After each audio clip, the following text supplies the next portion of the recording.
morning, everybody. My name is Liz Moseley. I'm an editor and partner at Tortoise, and you're very welcome to this morning's ThinkIn. And normally when we're planning for these ThinkIns, James and I have a polite but firm standoff, a robust discussion as to who gets to do the thinking. But in this case, I just said, I'm going to do the Anya Hindmarch thinking, James, and he said, okay, fine. Because it's an unbelievable pleasure, very exciting. I spent the very beginning of my career working in women's fashion magazines, and Anya Hindmarch has been a name that has been very present in my career for a long, long time. And she's just written this rather fabulous book. It's called If in Doubt, Wash Your Hair. And you can tell how much I enjoyed it by the number of pages that I've turned down the corners of for the bits that I particularly wanted to ask her about this morning. So we're very thrilled to have her. As always, please do join in with your thoughts and questions about the future of fashion, about entrepreneurialism, about what it's like being a woman in business, all of that stuff, and raising a family. My colleague Tessa, good morning, Tessa, is in the chat. Hello. She's donned the leopard print for her 8 a.m. thinking shift this morning. And hello to Anya. Lovely to see you. Thank you for being here. Thank you for having me. Good morning, bright and early. Good morning, good morning. It is very early, but we'll just be gentle with one another to begin with. Anya, how's your pandemic been? That's perhaps a polite question. How's the last year been? Well, you know, I feel bad saying there's anything coming that's nice coming out of this horrible pandemic, but there have been some silver linings actually. I mean, obviously it's tough closing retail, and it's, you know, been complicated managing the whole, you know, everything and all the teams and all over the world as well, because it's different everywhere. But certainly the silver linings have been family, which has been amazing. I think it's been a bit of a reset for all of us, and I've tried to grab those where I can, because why wouldn't you really? You seem to have done an awful lot in the last year or so. I mean, not least the book, but the village has just opened too. Tell us a bit about the village. Well, it's been my magnet to go back to, in a funny way, to being more local rather than more global. It's really interesting actually that over the last sort of, you know, 30 years of my career, it's all been about, you know, globalization sort of buzzword. And actually, I just have this ache to go back to sort of local. So we've opened a series of 5 stores on the site of my very first store where my office was, actually, so back to my roots. And it includes a little cafe and at the moment a little hair salon, but which is effectively like a COVID-safe way of launching the book, where people can book in as groups of 4 or as individuals, and actually have what we're calling shampoo and therapy, which is never more necessary, frankly, after lockdown. So, but actually the idea is interesting because actually retail is changing. It's changing in the way that when cars were invented, you know, horses and carts were struggling. And I think that for me, it's quite obvious that retail needs to have a reason. And I really strongly feel that retail needs to be a lovely touch point that actually engages people and starts conversations and connects people and is ever changing and offering ultimately something that you can't get online. There needs to be a reason to visit retail. So I just wanted to create this little world, and it's been the most fun, and it's been an exhausting week last week, but really, really fun. Well, congratulations. I can't wait to go. I can see that Tessa and the co-founder of Tortoise, Katie Bannock-Smith, are saying let's book for next week. So bag me in on that 4. Next thing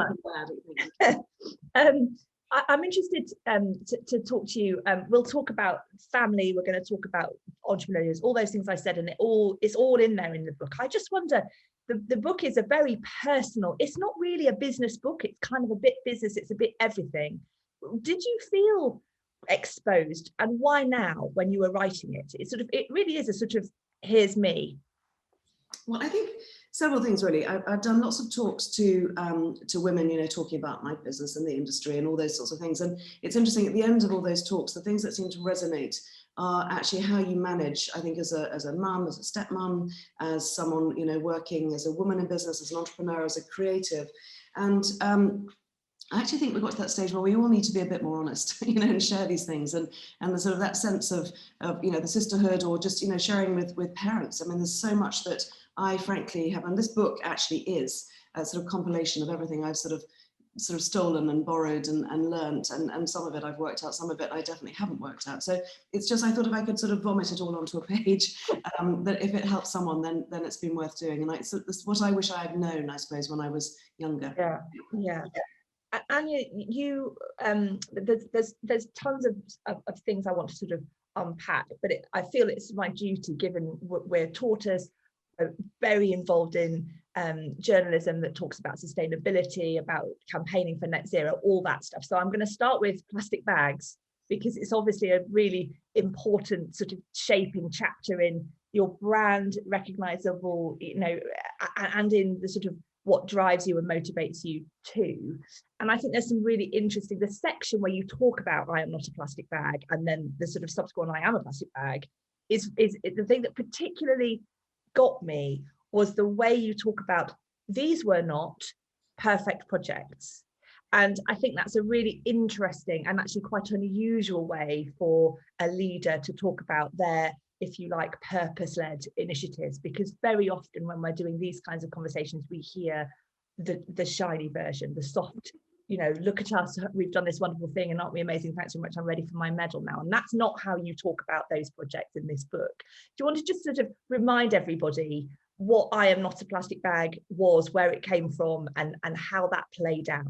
Well, I love the not the shiny version, could have been the other title for the book, I think, is the alternative. Well, I mean, I think to your earlier point, I'll chat about the project in a second, but to your earlier point, I think, you know, this is now, I mean, the pandemic is a tiny blip compared to the real threat of an overheated planet. I mean, it's terrifying when you think about it. And you know, the displacement of people and flooding, and I mean, it's really real, and it's amazing how it's very hard just to ignore it because it hasn't quite so touched us yet. And so I think that you know, we've all got to really just do everything we possibly can. And I think it's absolutely fine to not get everything right, because I think if people are scared of not being perfect, then they don't start, you know, just, you know, perfection is the enemy of good, or I'm going to misquote it, but what I mean. And so therefore, actually, we could just all need to do one thing. So if you do one good thing, it tends to lead to 3 and then 9 and on it goes. And I think it's really important to be honest about the fact that, you know, we're not all perfect. No one can be perfect. And on these few projects we've done around the subject, even talking to many experts, and I've spoken to lots, they don't know the answer either. And often they'll say, I really thought it was that for 10 years, and now I've realized I was completely wrong. So this is a, you know, it's a learning journey, and I think we need to all be very honest about that. But the project, in short, started back in 2007, where someone approached us to be involved in a project that was about awareness for, you know, the misuse of single-use plastic. And it was a bit of a light bulb moment for me, because it was the time when we were hearing that word environment, and yet I didn't really know what to do about it as an individual. And I suddenly realized that I could perhaps use the platform of fashion, and indeed the hideous formula of the it bag at the time, to communicate this problem. And that's where actually fashion is very effective and very useful, because it is a great communicator, and it's very sort of, it creates very viral behavior. So we created this bag called I'm Not a Plastic Bag, which was quite simply an alternative to a single-use plastic bag, trying to, and it was a sort of billboard, if you like, for the subject. It wasn't perfect. It wasn't organic cotton, which I, you know, didn't realize at the time, and we got some flack for that. But actually, it was a phenomenal project. I mean, to give you an idea of the scale, 80,000 people queued in one day on launch day for the bag. It went around the world with the same numbers and increasing, and, you know, horrifically, 30 people went to hospital in Taiwan, you know, because there was a sort of stampede of them all. So obviously, we clearly stopped it after that. But what was interesting is that prior to the project, I think, and I'm slightly making the numbers up, but the British Retail Consortium, I think, quoted something 9.6 billion single-use plastic bags used in the UK. And post the project, it went down to about 6. Now, that was a number of factors, not just saying it was just our project at all, but it was, it made a difference, and that was the point. So I slightly felt, okay, I've done my bit. I mean, you know, that was a big project that was not for profit, and I need to kind of go back to, you know, making bags that feed my children and sort of, you know, support my employees. But then in 2020, that fabulous year that we've just all shared, we prior to the pandemic, we just looked around and just felt that, you know, this problem has not gone away. And yet the conversation is now a different one. So there's apparently, I think, 8 billion tons of plastic on the planet. So the project is, how can we stop that plastic just being bought, used and binned into landfill? And I don't know if anyone's been to a landfill site or indeed to a recycling centre. And there were the two things I'm going to get so involved in trying to get every school child to go and visit a landfill site, because when you see it, it is absolutely staggering. And I think in the first project in 2007, someone said to me during the project, when you throw something away, there is no away. And we've all heard that line now, but it just really sort of rattled around like a sort of a worm in my brain. And I kept thinking that if everything that I took and bought that I couldn't recycle, if I had to bury that in my garden, and my little tiny dank well of a garden in London would be overwhelmed in about 3 seconds, you would just stop taking it. And because we're divorced from the problem, we're not seeing the problem. So anyway, long story short, we decided to develop a bag, which was called I Am a Plastic Bag, which was this 2-year project to make this fabric that's made out of 32 half-litre plastic bottles. But it behaved so much, and it took a long time to make something that felt really luxurious because our customer likes beautiful things. But it behaved so much like a cotton drill. It was so lovely that it was actually getting dirty. So we wanted to put a coating on it, but obviously wanted that to be recycled. So we managed to find PVB, which we managed to extract, a type of plastic they use between the windscreens to stop it shattering, which was also going to landfill. And we managed to find a way to extract that, to save that from landfill and use that as the coating for the bag. So it was a really amazing sort of, R&D project. I mean, expensive, but fascinating. I learned so much, really so much. And so we really wanted to launch this. And in fact, when we did launch it, we actually, for Fashion Week, it's like slight sort of a combination of protest and art installation. For Fashion Week, rather than doing Fashion Week, we actually closed all of our stores for the week, and we filled them with 90,000 used plastic bottles, which the office collected. That might be why we had a COVID breakout. Slightly embarrassed about that. But it was sort of, even the process of collecting them was informative. I'm going down Eurostar with a bin, as we did post Fashion Week, collecting thousands of bottles, seeing a park run, and the amount, it's just interesting to see where the sort of all sort of, where you can harvest these bottles. But filling the stores up, 90,000 bottles is 8 seconds of landfill, was just quite informative, and again, connected people to the problem. So it's been a really, really fascinating project, and we are absolutely in with both feet, and we're learning all the time. We're far from perfect. There's a range of things I could bore on about, to do with recycled leather versus vegan leather. Most of it's full of plastic, etc., etc., etc. But it was a very interesting project, and there's so much that we all need to do and to explore. But I mean, I think most of all, actually, we need to go back to behaving like our grandparents or great-grandparents did. The word disposable didn't exist then.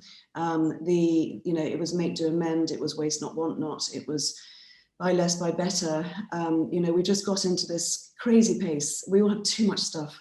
And actually, if to your earlier question, if lockdown taught me one thing, it taught me that actually I need, if you take the Maslow's hierarchy of need, I need less. I need, the really important things. That's not to say, of course, that you don't want to support the fashion industry and buy things. That's very important. That employs a lot of people, but we need to do it responsibly. Anya, it's an amazing story, and I love to hear about the sort of fusion of the creativity. You've got the science, you've got people, I have visions of people rummaging about in landfill sites looking for interesting bits of plastic. I'm sure it wasn't quite that way. When you stick your neck out for something, which I suppose as a creative person you do all the time, every design is exposed to a certain degree, but when you stick your neck out for something that has a sort of, if you like, a moral message to it, like these projects that you're talking about. One of the things I think is particularly sad and makes me feel anxious on behalf of business leaders is that there seems to be a vibe that if it isn't perfect, people are looking to catch you out. There's a sort of, when you go on the record and say, I'm standing up for this and this is my message, there's a sort of strange void somehow that people are looking to find reasons to criticize you, to say it's inauthentic, or to say that you were lazy or that you made a mistake. Or do you have a sense of that yourself, either for your own self or on behalf of your brand reputation? How do you sort of account for that sort of lurking negativity? Yeah, well, I mean, it's absolutely true. And it's, the moment you put your head above the parapet on anything, even in a conversation at my family kitchen table, let me tell you, right now, I'm sure we're experiencing that with our kids. But I think, the press are mean. I mean, I wrote that book, which I hope was quite a sort of an open and honest, and I hope quite kind, sort of sister to sister kind of, mother to daughter, mother to son, kind of, saying what I felt. And the Daily Mail quoted, Anya hates her knobbly knees, which I didn't even say. So it's just like, I remember the knee chapter. I know, right? I missed that one. But I think you have to not care, actually, because, I mean, truthfully, if you can kind of land one bit of, information that benefits one person or the conversation, then that's been worth it. And luckily enough, I have a reasonably thick skin. We all sometimes feel a bit sort of smacked, but and I sort of feel happy enough in my fam and the people around me that hopefully it's coming from a good place. And so I think we have to push on, because if we don't, for the sake of a newspaper that's just trying to make money for some silly sensational headline, then actually we've got the tails wagging the dog, really. So I think just push on. Yeah, brilliant. And I can't resist going to Marie Claire in the chat, who I think you've gone and fetched hanging from your coat hook just inside your front door or wherever it lives. Your Iron Man plastic bag, Marie Claire. Good morning. You're absolutely right. It was hanging in my front door. There it is. Oh my goodness. The inside cardboard is now papier-mâché, solid. I still use it every single day for my shopping. So that makes me so happy, honestly, thank you. And I think what's so lovely is that, and it's hilarious, I remember people saying, are you upset because everyone's copied the bag? And I've got them framed in my office, all of them, some of them in Mandarin, one of them saying, I'm not a douchebag. The other saying, I'm a posh twat of a bag. I can't remember, there's I've got them all framed on a whole huge wall. And in fact, of course, the more it's replicated and copied as well, the more the message is being sort of dispersed. So, but the point is, and thank you, Marie Claire, is exactly that. Use it again, keep using it. That's how we need to behave, really.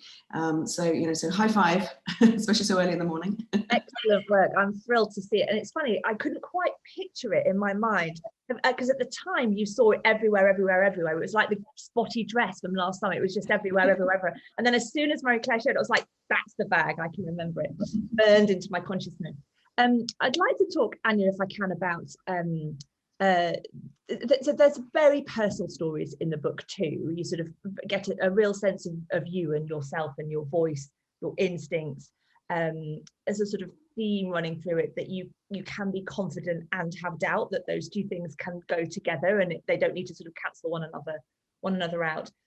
There's a particular, I have a bugbear, I guess, which is that there's this theory that seems to abound that women are desperately emotional at work. And I don't think it's the women, I really think it's the men that are very emotional at work. But this is one of the early lessons in the book and in your career, isn't it? This sort of how you've learned to understand the role of emotion in being a good leader. Talk to us a bit about that.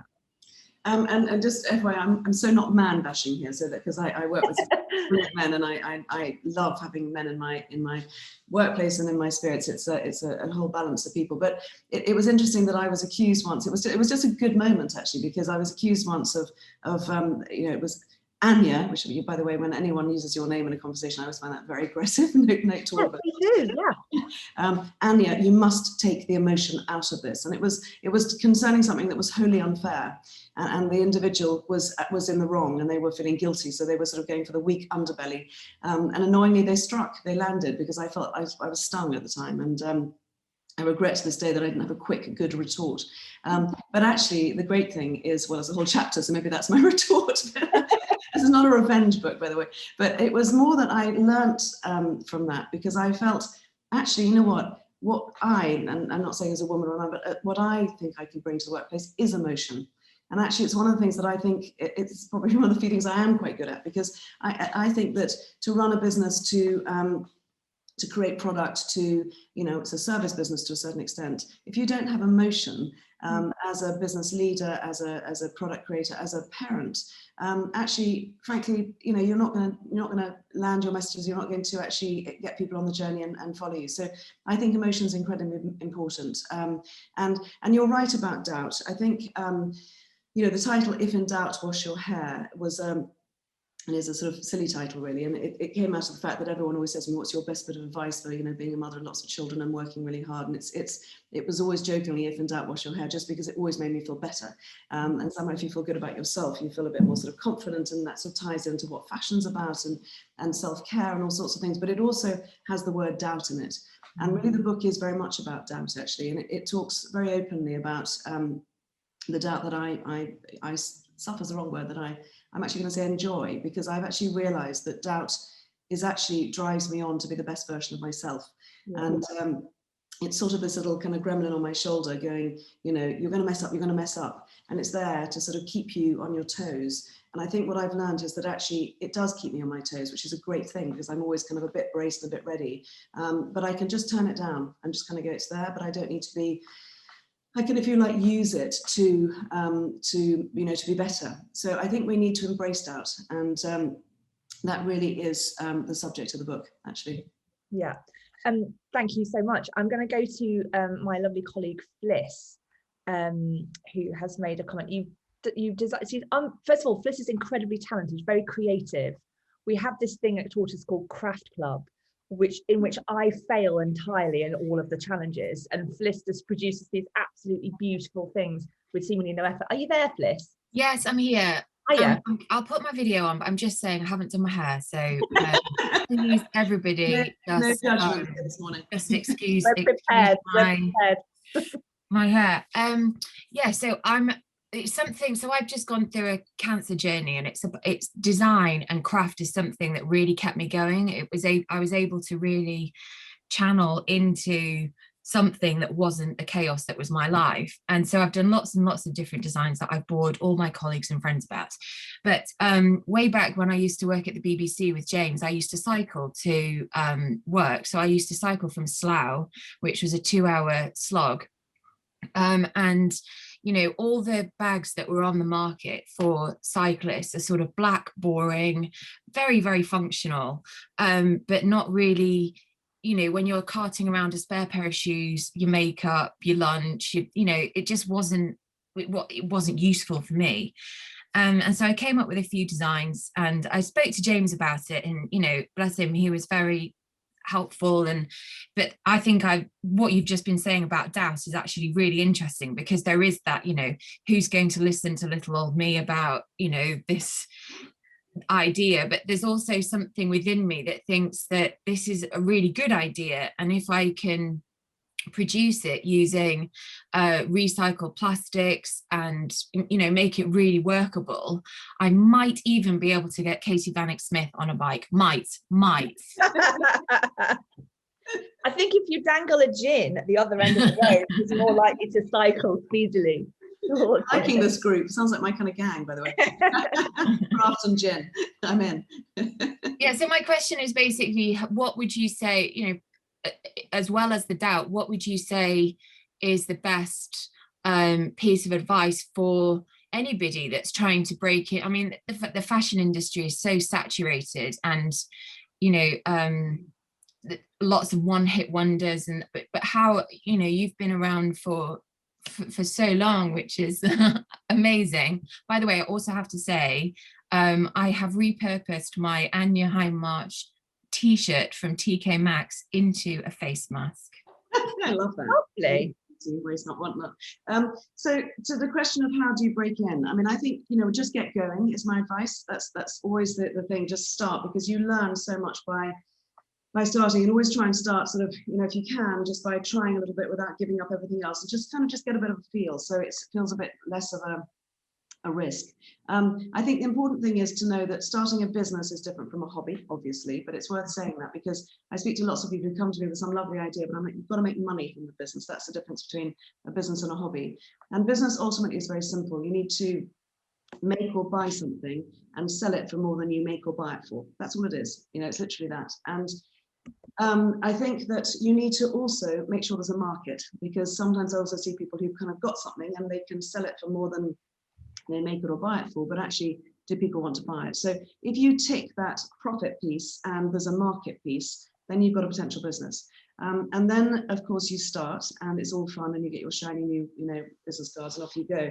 And then you hit the kind of period about sort of 8 months later where it's really hard. And interesting, that's the time when lots of businesses are lost, because it's lonely. I mean, I did 2 years at my kitchen table, and it was really hard. And it's getting through that sort of what I call the triangle of pain, where you're fighting to get your things made because no one wants to make small runs, and you're fighting to get orders because no one wants to take the risk on a new brand or a new supplier, and you're fighting to get paid because, you know, people never pay you. So it's just, you know, there's a point where you're like, this is no fun at all. That said, I think it is easier these days, because you can start a website for pretty much £100. And there's lots of sort of standard off-the-shelf websites. You can take your own photographs on your phone. I mean, the technology is just made. I used to have to, rent a shop for 10 years, a lease of 10 years, which is a massive risk. You can do all your own publicity. You don't need to rely on magazines. You can get Instagram. You can actually now advertise and promote all your social media for very little cost to loads and loads of eyeballs. So I do think in many ways there are things that are different and harder, but there's many things that are actually easier. So my advice always is go for it. What have you got to lose? And by the way, expect to fail. People always sort of say, what's success like? And for me, success, quite simply, is a patchwork of mistakes. Quite literally, you have to be completely comfortable with feeling like a total failure probably about 17 times a day. So just know that, okay? And that's not always easy for everyone, but that's just how it is. So if you can sort of know that, and that's what I've written about in the book, because I think people aren't very honest about that. So I think that's really important. And interestingly, I think that we had one of my children I write about in the book, sadly had a run-in with cancer as well, is really fine now. And I'm very involved with the Royal Marsden Hospital. So it's a subject I'm really passionate about. But sometimes those things in life are fantastically beneficial, because I think they really make you think, what have I got to lose? So actually channel that too, because it's a really powerful thing. And I found that for us, it was something that in many ways had lots of really fantastic silver linings, and just makes you a bit more like, kind of the worst thing that's possibly happened sort of happened. So now I'm like, it's all bets off. So use that as well, because that's actually, in a funny way, can be an amazing advantage in a strange way. Thank you so much. And good luck, Fliss. I'll look forward. I know, send me the link. I'm going to just bring in Katie, who is co-founder of Tortoise, another entrepreneur. And I'm very taken with the comment you've made, Katie, about learning to manage emotions at work and the relationship between that and motherhood. Yeah, you touched on it, Anya. Thank you, by the way, for doing this. It's absolutely lovely to meet you. You touched on the fact that actually, becoming a mother, and also later on, you found it easier to bring the emotion into work. And I agree with you. It was the sort of point at which you think, oh, bugger it, I can cope with all of this. I don't need that. But I was just thinking, when you're in your 20s and 30s, it was much harder to bring the emotion into work. I grew up in newspapers. I'm not a journalist, but the hard old world of news. You touched on some of it earlier. And, the culture, the power was not in the emotion. It was in actually sort of the bad side of emotion, the sort of bullying and sort of that side. And so it's very hard to bring emotion in when you weren't in the powerful role of either a leader in business or a mother in the household. And so that 20s and 30s, before I was the boss or before I was the mother, if it was, the best piece of advice someone gave me is actually, when I got very frustrated at work, I would often well up and the tears would come because I'd be wanting to fight it and I'd be like really angry. Mm-hmm. And someone said to me, you can't whistle and cry at the same time. The problem is, Anya, I can't whistle. So it was like the worst piece of advice anyone had ever given me. But I suppose my thought was, you touch on something really important, which is when you take the seat of power, i.e. when you're the boss or when you're the mother, you can change the rules. But sort of that 20s and 30s, before I was either of those, it was much harder. And I'm not sure, I think it has changed, but I'm not sure. I'd love your thoughts on how you're the boss, how you lead, how you're the mother, or how you do the emotional piece that you talked about before you've actually learned it yourself. Because I think that's the thing that when you were talking, I was like, yep. And by the way, I love the fact you used the word joy. It's all about the joy. So that is my, I just think advice for 20s and 30 somethings really. Well, I think that period you were talking about was incredibly hard, and I lived through that, not in that industry, but I think anyone in the sort of finance industry or those very sort of, probably very sort of male-dominated industries, women probably felt like, were probably a threat. And you can't pretend to be a man when you're a woman, because ultimately, women were probably then sharing much more of the sort of the life admin, the children, the schools, the maternity leaves, the pregnancies, and so on and so forth. So I talk a lot about this in the book. And I talk about that generation as the transition, my generation, our generation, as the transition generation. So I think that, and I've really struggled with this, and it really helped me when I sort of, I think someone explained it to me, or I sort of worked bits of it out myself, or a compilation of all of those. But, I realized that I was actually working as hard as my dad did, but whilst also trying to be my mother, who was she worked a bit, but she was more of a stay-at-home mum. She looked after 3 children, did all the kind of, all of that, everything. Home was her. My father would come home and put up his feet and be fed. Whereas I'm, luckily my husband's a pretty cook, so I don't do that bit, but, I struggled with the fact, and I was laughing in the book about the fact that, I always feel I have to write the thank you letter because that's sort of a woman's job, and yet my husband and I both go to the same dinner. Why do I always feel I have to write the thank you letter? Because I have my mother's voice in my head. Why am I always the one buying the Christmas present for the kids, etc., etc.? And this is not dishing my husband. He laughs as well, saying he's also got his father's sort of voice in his head. Men should go off and play sport on a Saturday. Well, why should they? We work together. We both work equally hard. And together we have 5 children. So there is this sort of transition generation for whom I think it's been quite tough, honestly, where we've sort of had to pretend we're men whilst also actually running all of the home. And I think what's happened is that has shifted. I've seen it shift. And so in my relationship, whilst we still have these nagging voices in our heads, which are as much as, that's not us being sort of lazy or selfish, it's just because, it's like a muscle memory in a way that we can't quite break.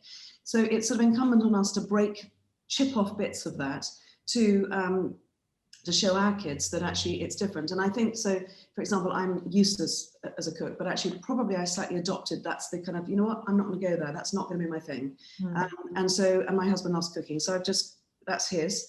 And there are other things, and without any contracts or due diligence or hours with sort of HR bashing this out, you kind of find your red lines and your sort of roles. And we found a way through that has allowed me to kind of not totally abandon my mother's role, because I think I would not live with myself, but to actually share some of the workload. I would say probably, honestly, it's still a little unbalanced, when we're really honest, but I look at my kids and they definitely are much more 50-50. So I think we've all suffered this transition generation. I think that bullying in a workplace, which by the way can be from men and women, I don't think that's a gender thing. I've seen it every which way. And by the way, I'm so sort of, gender, which, is such an interesting subject, but I also have some very sort of feminine male friends and colleagues and some very masculine female colleagues and friends as well. So there's all flavors and all types, aren't there, I think. But I do think that we should never stand for bullying. That's unacceptable. I think we have to make a little allowance for the fact that there's been this period of adjustment of women in the workplace. Sometimes in some respects over adjustment, these things always sort of, the pendulum can swing in different ways, but I think it's making progress. And I think the more that our kids see that we change those roles, the more we will change it, probably quite gradually. But it's happening pretty quickly, honestly, I think. Yeah. I mean, I'd like, Liz, can I just say another thing back to Anya? Yeah, really interesting. I love what you were just saying about you and your husband, which is in our household, my husband's slightly OCD, so he gets to do the washing and the dishwasher because it's the perfect, it plays into his OCD-ness. But as you were talking, I was thinking the other thing is about the framing of these things. So actually, a lot of the women that I've mentored or sponsored in their careers, worry about becoming a mother and what that does to their career and that moment.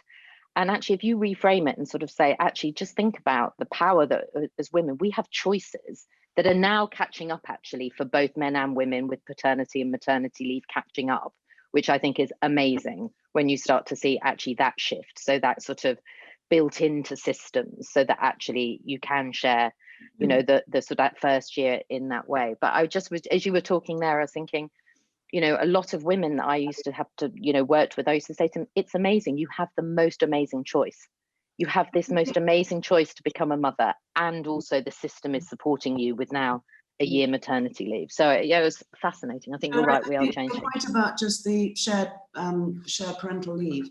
That was actually quite a moment for me when, so I have a very female heavy workforce, and so we're always yo-yoing between various maternity leaves, which is it's not easy actually for a sort of medium-sized business, because someone's specially trained on product development in Florence, and you've got to fill that gap for a year, and it's hard to find that specialism. And of course, it might be a year, it might be 6 months. So it's and I speak as a mother of 5, so it is, but it's hard.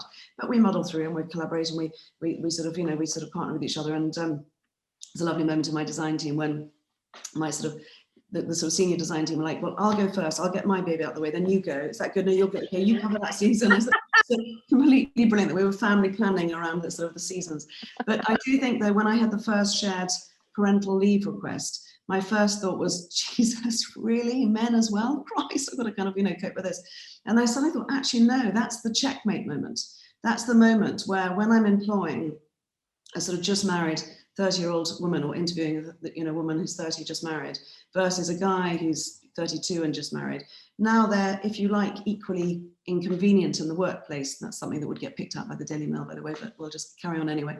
But actually, it's brilliant, because what that means is then it's equal. So they're both going to take that time and be, if you like, we have to work around both genders. So it's really happening. So I think we need to take comfort from that. I can see it. And one of the things I was going to ask you about, that section in the book where you talk about how inconvenient parental leave is. It's quite an unsayable thing. I know you sort of made your comment about the Daily Mail would have a field day. It is an unsayable thing, because as feminists, of course, we're all meant to completely lean into it and be supportive. But when you're running a small business, as you say, it is an inconvenient and difficult thing. You've got a highly skilled person you want to lose them for a year. It's a bit of a nightmare. And I just wonder, you've sort of mentioned, or you just have to not care that people would take what you said out of context, or they would be ungenerous with the sort of spirit in which you said those things. But I think most things are taken out of context. I think in context, it's, I think people are smart. I've been so reassured actually by how everyone's behaved in this pandemic. Yeah, I feel the same way. I just think, the communication has been pretty consistent, and actually people have, that no one's really been stopping people at the airports, but people are like, no, we're going to do the right thing, and it's interesting. People get it, don't they? I think so. I think we just have to sort of say things kindly and be open to not always getting it right and being corrected, but share our learnings. So yes, maybe I'm a bit both feet in, but yeah, no, I think it's, and that's the thing. I think it's excellent. Tessa, you had your hand up. Yeah, I know I'm stepping out of my chat host role, but I just can't resist. I was thinking, look, as I said earlier, I have to stop myself from completely fangirling you. I was trying to think of the women who've been in my life at various points, and I was thinking it's probably you, Meryl Streep, and Gladys Knight. But anyway, but I was also just thinking, when we all lie awake doing our to-do lists, and we're only as happy as our least happy child, and work is crazy, and you're doing this with a massive international business that 5 kids, a family, and a business that also demands a lot of you personally, your energy, your creativity. And I was just really curious to know how you keep the joy in it, the playfulness, because it's so central to what you do. I can barely be nice to anyone by about 7:30 in the evening. And yet you've built an empire on sort of joy and creativity. And I'm just really curious. Basically, I want to know what the drugs are. It's got a little wine in the evenings, although no, I think I've done it since I was 18, so I've never really known any different, honestly. I love creating. I get a complete buzz out of having, and we've just in the village, we're excited to celebrate the book. As I said, we've done this little pop-up hair salon, the shampoo and therapy I referred to, and we've made it like this sort of Wes Anderson-y sort of like 50s sort of hilarious little hair salon, and it's just been so much fun building all the details and designing it, and then seeing it sort of come to fruition, and then seeing people enjoy it, and it just gives me so much pleasure. So I feel lucky that I'm doing a job that's just fun, honestly. And I'd be lying if I didn't say it's demanding. I work every Sunday afternoon, so after lunch I kind of sit down at my desk and clear the backlog of last week and kind of prepare, and so it's 25% of my weekend that I don't get, which I can occasionally feel a bit resentful for, but as I think I said in the book, there was a wonderful acupuncturist session I had once where I was really at a bit of a low ebb. I was physically exhausted and just a bit sort of burnt out, and just there was lots of young children, stage of 5 different schools and traveling, and it was just a hard phase. And I went to see this brilliant guy. Everyone said, you have to go and see him, he'll sort you out. And he sort of asked me the questions, and out tumbled, well, I've got children, I'm traveling, and I'm in Japan, and Hong Kong, and he said, well, you chose all of that. And actually, I thought, you're right, I did. And you know what? I love it, is the truth. And when I'm, tired, and yes, it's always the most exciting things happen at your most, you're most sort of strung out in a funny way. When you get back from some big launch and you're tying the sort of birthday balloons on the chairs or sticking them with sellotape, as I mostly do around the kitchen table, and at 2 a.m, and you've almost got a mouth ulcer. But the truth is, I don't have to do that. I don't, I'm able to pull back and not take on so many things. So I've also just realized I quite like being a little bit overwrought and quite like the sort of pushing myself. So you find what is your thing, and you need to balance your energy, because you can certainly get overtired, and that doesn't help anyone. I think that's one of the other things I really learned, is that I have a duty to, well, I think I said in the book that my mother-in-law gave me the best bit of advice ever, and it's the only advice she ever gave me, which is quite incredible, actually. She said, if you are happy, your children are happy. And I thought that was very generous, actually. And it's true. And I would put, if you are feeling well, you will be the best version of yourself as well. So I think it's important to look after yourself, but I realize I quite like pushing. So that's, I've accepted that. Thanks so much, Anya. I can see that Yelena is a friend of the family. I think we can probably say, Yelena, now you're a happy Tortoise. Nice that you've lovely. Oh yes, it was frustrating me. It was too heavy, so nice. Very nice. Go for it. The floor is yours. Thank you, Anya. It's been lovely to listen to you. I'm really interested in your business, and specifically in what you were talking about earlier in sustainability. It's something that I've, as Liz mentioned, I've worked with on for Tortoise for a while, but I also did my own podcast series called In Discussion, which looks at the kind of intersections between environmental, economic, and cultural sustainability specific to the Indian textile industry and how that relates over here. So it's something that I'm really, really passionate about. And hearing you talk about I'm Not a Plastic Bag, I remember when I was at school, I did a young enterprise project where we worked with a women's cooperative in the Philippines where they were picking plastic litter out of waterways. And it was, again, that kind of dual process where it was both an environmentally sustainable project, but also it was providing a lot of employment for the local area. So I think there's definitely, there's no kind of, trade-off in a sense between environmental sustainability, economic sustainability. These things actually can often intersect and be used for great gain. But the thing I wanted to kind of ask you a bit more about was, you were talking about during COVID, you've come to terms with the fact that we all have a need to reduce our consumption. And I think for me, like, the thing I stand by the most is that the most sustainable thing we can do as consumers is simply consume less. But how does that how do you tie that in then with your aims as a businesswoman and with your want to expand the business itself? I think it's a very good point, and something I think about a lot. I've done a lot of work with the British Fashion Council, and but you have to bear in mind. So the fashion industry is a huge employer. So it does, and it's a very diverse employer. Actually, it's very interesting when you really sort of dig down into what it does for not only the economy but for sort of society. It's pretty important and should be preserved. But I think it's quite simple, which is that, if you go to another store and buy 10 £4 t-shirts a year, actually buy 5 and pay £8 for them. I mean, you can look at it just in a different way. And I think that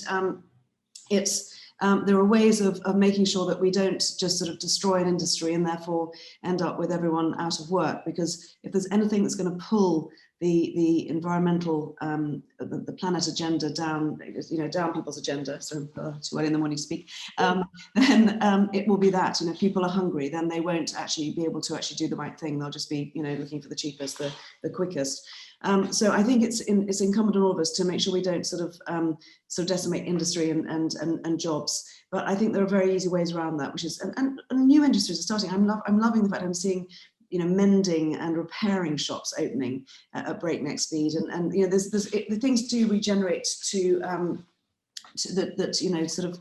I mean, it's just like it's water. It comes out somewhere. People need business. They need jobs. It'll sort of find its way and it'll sort of morph what's required. So I think we can absolutely find our way around that and have a responsible but thriving industry. And I also think that fashion, whilst it can be a wasteful industry for sure, is pretty important actually, because it's about self-expression, it's about confidence. Those are the bits that interest me in fashion. I mean, I'm not a frilly fashion person, but what I do know and I'm very interested in is how I feel when I put on something good, and how I sort of stand that bit straighter, how I look that person in the eye a bit more, how I'm the best version of myself. And that sort of, you know, it's a sort of art form, it's about self-expression, but it's also about confidence, is I think really important and won't go away. You know, I go to my kids' school sometimes and I see them in uniform, and even despite the fact that they're in uniform, someone started a trend of having their ponytail on one side, and suddenly you see then all the girls have the ponytail on one side. You know, it's human nature. So I think we can support a responsible fashion industry while still having a thriving fashion industry if we're sensible. Anya, thank you so much, and thank you, Yelena, for your question. I wanted to talk to you, Anya, about the period of time in your business where you didn't own it. You sort of you brought in invested money, and then you sort of were you still the CEO during that period of time? Just I couldn't quite plot what exactly happened and when.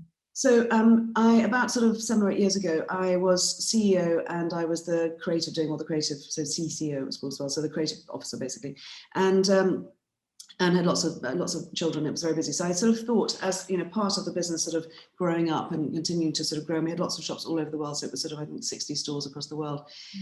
And I thought it would be sensible to split my role, either to be the CEO and bring in a creative, or to be the creative and bring in the CEO. And I felt it would be easier probably to find the CEO role and for me to focus back on the creative, because I just felt that I wasn't getting quite to every little sort of touch point in that area. So I brought in a CEO, and we also simultaneously brought in investment. So I sold a bit of the company and brought investment as well. And several years later, about 6 years later, actually, we bought with a partner, we bought back the company, and I returned to the dual role because I actually realized that I like running the company, and that I think that there's lots of ways to grow companies. And every company is different, and it's all about the personalities. But actually, I think a founder-led company has a sort of a heart and soul that's hard to sort of replace in a way. And I think that also it's funny that I think as a founder, you tend to think that you need to bring in the professionals who will know more than you, and perhaps that's a female thing as well. Perhaps I thought perhaps I should, but actually, I think I learned that I know. I sort of knew more than I thought, actually, and that actually in growing a business, you become quite qualified, even if you're not qualified. So I went back to that role, and I think it's very easy also to, or quite a good alternative, if you like, to bring in the professionals to actually infill underneath with lots of really clever, much cleverer than me people, and that's the route I've taken, and I feel happier because I feel that it was weird not running my own business in a way, and I think the company has sort of slightly more cohesive. So yeah, that was my journey. That was my little loop. Katie was asking a question about the experience of sort of going to raise money, you know, the winning of the investment, and some of those conversations, you sort of, it seems like the world of venture capital, that they're oriented to potential. So the manana, the fantasy, the sort of shape of the graph that goes like this, rather than something sort of solid and proven and dependable. Was that your experience too? The sort of world of, you know, what seems to me, you know, just limitless cash, you know, these men in fancy offices on Jermyn Street who can just sort of give out the wonga if you want it, kind of thing. Well, listen, I mean, it's exciting. You know, you've got to put yourself in the shoes of the investors. So they want to invest in something that's going to give them a great return. They also want to be part of something that's cool and you know, that makes them feel good as well, because who doesn't? And so they've got to look at what and as someone wanting investment, you've got to go and then kind of go, I've got this really exciting project that I could just do so much more with if I could go faster, because we need more money more quickly than we can produce. So that's the story you've got to tell, and you've got to sort of say it's going to be fun, it's going to be exciting. I think I always say to anyone, people think they need investment because it's sort of part of the next stage of growing up. And I always say, actually, by contrast, in a way, you need investors if you can't do it yourself. It's almost, and this is a silly Daily Mail will pick this one up, not obviously, but it's almost a bit of a booby prize in many respects, because actually at that point you're not working for yourself anymore. It's a different deal. So and whilst they can be very happy, and I've had very happy investor relationships, it can just be a different dynamic if you're used to running your own show and doing what you want without having to explain it first and prove it first. Then having investors can be a hassle. And I think entrepreneurs often are, well, certainly I am, people who sort of feel more than they think, and that's quite classic. That's why they're often a little bit dyslexic. They're sort of, I'm all about just get going. If I look at my Myers-Briggs typing, and I can't remember what the numbers are, but I mean, I'm all about like just get going and work out the problems. And I remember once I had someone in my office, and we were sort of slightly just we weren't working that well together. And he suggested that I'm incredibly fond of each other, but it was just, we were just slightly missing. And he suggested we did this Myers-Briggs analysis. And interestingly, when they plotted us, I was the bottom right-hand corner and he was the top left-hand corner. So he was all very Oxbridgey, brilliant. He was all about, let's work it out, plan it, all the what ifs, the contingencies, let's get it all down, communicate to everyone, and then we start. And I was like, let's get going and work it out. and of course, I needed him and he needed me. So it's sort of interesting, I think, how you sort of find your way through. Can't remember what the question was now. Sorry, I'm just enjoying listening to this. I'm just rattling on. I'd like to bring on Tom McCallum if I can, because you've made a number of interesting and involving comments in the chat. Are you there, Tom? Hi. Oh, hiya. Sorry, Liz, I was multitasking. That's okay, don't worry. Hiya, nice to see you.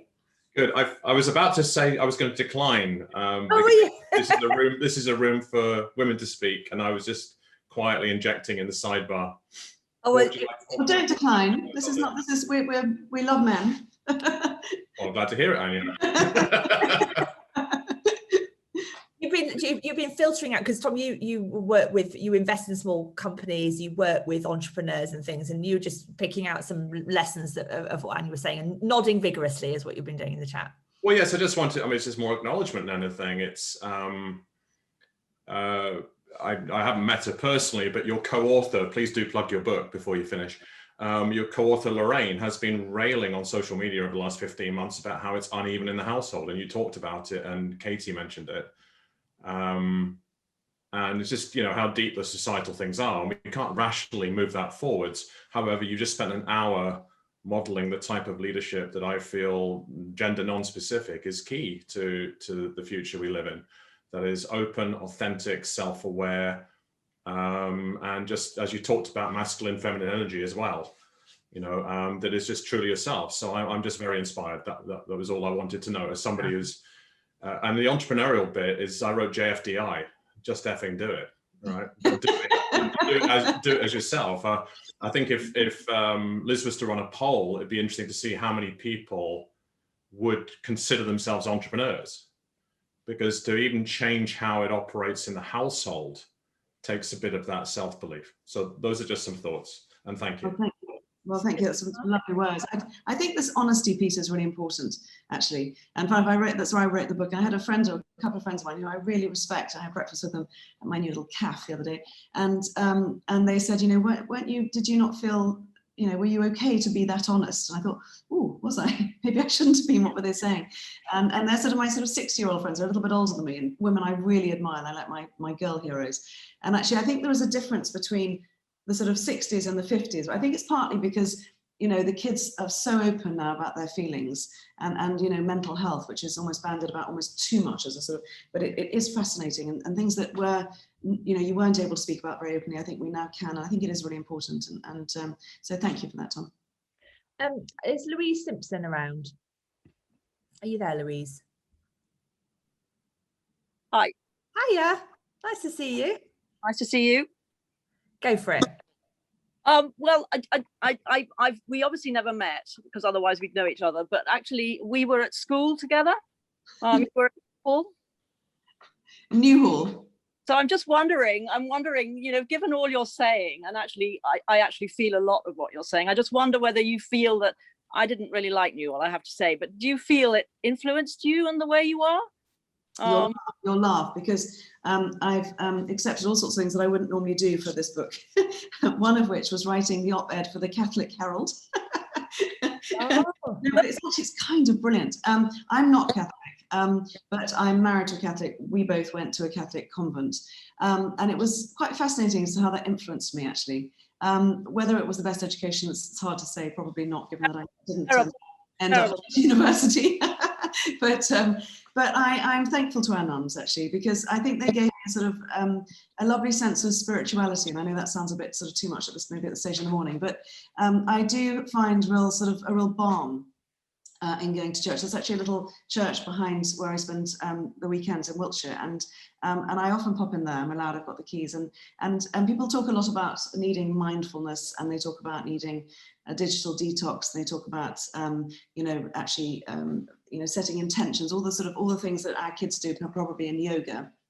And the truth is, actually, that's sort of almost what church was for me at school, and music, which is one of my absolute great loves, actually, and choral music, which is a passion, all of which I actually got from our lovely convent.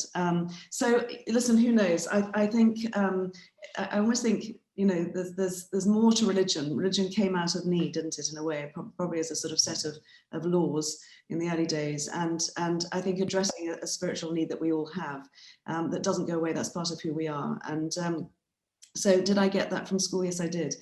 So I'm not very religious, but there are bits that I really do draw on today. So, but hello, old fish. We're called old fish at our school, which I think was just why. But it's hard. I was as a non-Catholic, I also felt there was a sort of club, the genuflecting and the sort of crossing oneself. I was all the Hail Marys, and when I was desperate to be in the club, I was an outsider, and a day girl at a boarding school to boot. So I was always on the outside. So I want to be part of your club. And now I married a Catholic, and hilariously had to married a Catholic in at a Catholic church, had to bring up my children, promised to bring up my children as Catholics. But my husband, whose late wife was a passionate filthy prot, as my mother-in-law would have called her, and she had, so my husband had promised to bring up their children as Church of Englanders. So we're a completely diverse and very woke kind of religious family. So fascinating. I love that. Anya, we've only got 3 minutes left. I just wanted to sort of do a last question at the very end. This sort of book feels like a kind of marker. You talk about the halfway point. What's next? You've done so much. What would you like to sort of tick off in the next 20 years of your working life, if you like? Well, I mean, when I got my business back, I brought back a bit of a messy and unhealthy child, if you like. So my first priority is to kind of get that straight, which we're doing, and to relook at that, because it's no longer a retail world; it's a digital world, and I'm finding that quite exciting. Whilst I think a lot of people are not perhaps sort of facing it, I'm like facing it full on. We closed loads of stores pre-pandemic. I know it's digital. I want to recreate the retail in a way that's really fun and experiential. But I think business is also going to be about community, and about actually talking to people and sharing what you love, and working on that. So business-wise, I'm really engaged. I'm loving being a trustee of the Marsden. That's something I'm really passionate about, and I'm really passionate about how we're going to solve. We've got 10 years. The clock is ticking to sort of sort out this environmental piece. So that's something that I'm really motivated by. So I've got 5 kids. I mean, it's pretty busy, honestly, but there's lots on my agenda, and I'm excited. We live in the best city in the world. Well, at least I do. I mean, it's so exciting. I feel so lucky to be here. So lots to do, and maybe an early night quite soon would be quite nice as well. Anya, I will look forward very, very much to my blow dry and therapy with Tessa and Katie next week. It's been an absolutely brilliant start to the day. I feel super energized rather than utterly defeated, as I sometimes do by the end of the first hour of the working day. So thank you so much. Do read the book. You've got a really good sense of what Anya is like, and it's this voice and this energy that you feel on every page. If I can advise you, don't start underlining, because you will just underline the whole thing. So find another method to mark what's interesting in the book. I've loved it. Thank you so much, Anya. Have a great rest of. Thank you for having me. It's so nice. It's like it's a pleasure. I love it. Let's do it again. Take care. Have a great rest of the day, everyone. Bye-bye. Bye.